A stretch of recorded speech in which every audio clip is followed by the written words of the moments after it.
Première question, qu'est-ce que la bande de Gaza? La bande de Gaza, pour moi, c'est une entité de personnes musulmanes plutôt et qui essaient de cohabiter avec Israël. C'est une bande pleine de conflits et c'est Israël qui veut récupérer la bande. C'est une région où il y a beaucoup de conflits entre Israël et la Palestine. Géographiquement, c'est une bande qui est entourée par l'État israélien et qui revient de droit certainement à la Palestine.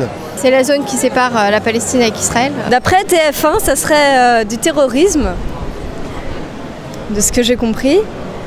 La bande de Gaza, c'est terroriste, non? C'est pas ça, non? Des terroristes qui se planquent parmi la population pour éviter d'être trouvés. La France donnerait des armes à l'Israël.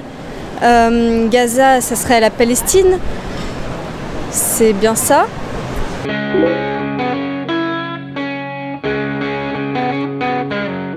Est-ce qu'ils se souviennent de la raison pour laquelle ça a commencé? Pas sûr, mais là pour moi ça fait un peu vengeance, genre il y a des morts d'un côté, de l'autre, et donc du coup, pour moi ça fait un peu ça dans la tête des gens. C'est pour les terres. Les terrains à la base, ouais. Si, c'était pour les terres. La terre promise, je crois. Terre promise, bien sûr. Ouais. Terre promise par qui? On ne sait pas.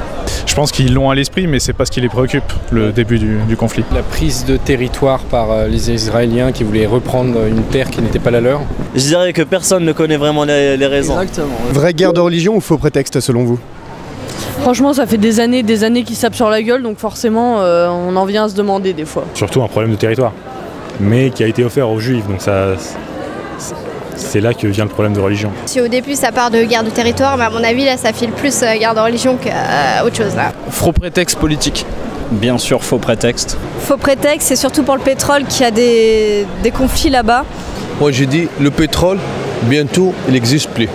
Donc on va voir l'injustice. Les guerres, en fait, c'est pour de l'argent, c'est pas pour les religions. C'est faux, c'est totalement faux. Les trois religions, c'est la même chose, c'est le même Dieu. C'est juste des mises à jour, comme on dit. Autre question, y a-t-il encore des cailloux à Gaza? Des cailloux à Gaza.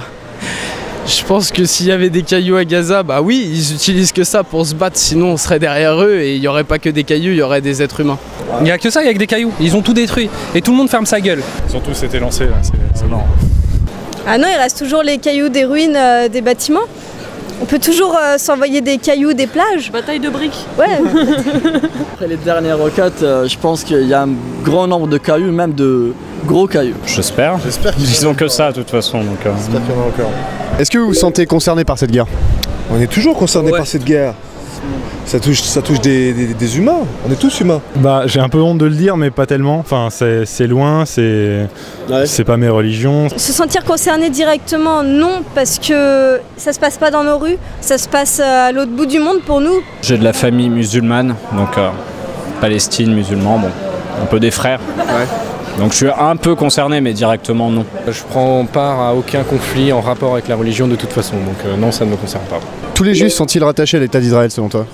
Non, justement, les juifs orthodoxes ont une particularité. Après, je pense que beaucoup de juifs aujourd'hui qui sont commerçants chez nous prennent position pour un territoire israélien sans connaître les bases. Je pense pas que tous les juifs puissent être regroupés en une seule idéologie politique. Alors là, je pense que bien sûr que non. J'ai vu à New York où la population juive est assez importante.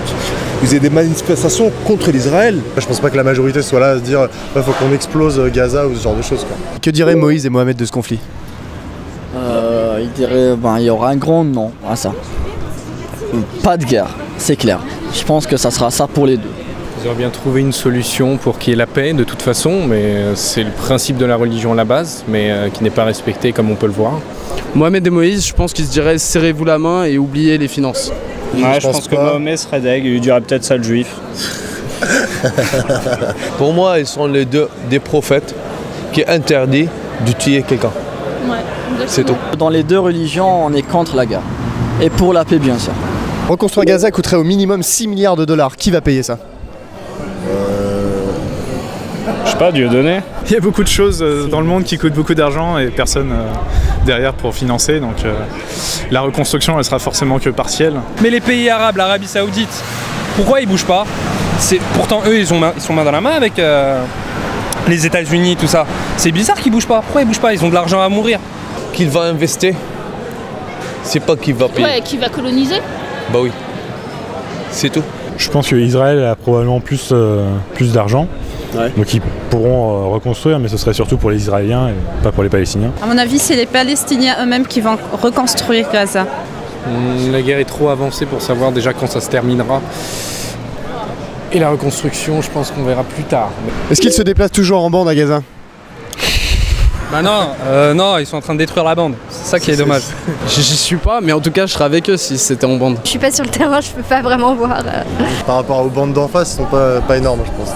Ah ouais, le vieux jeu de mots. C'est d'accord.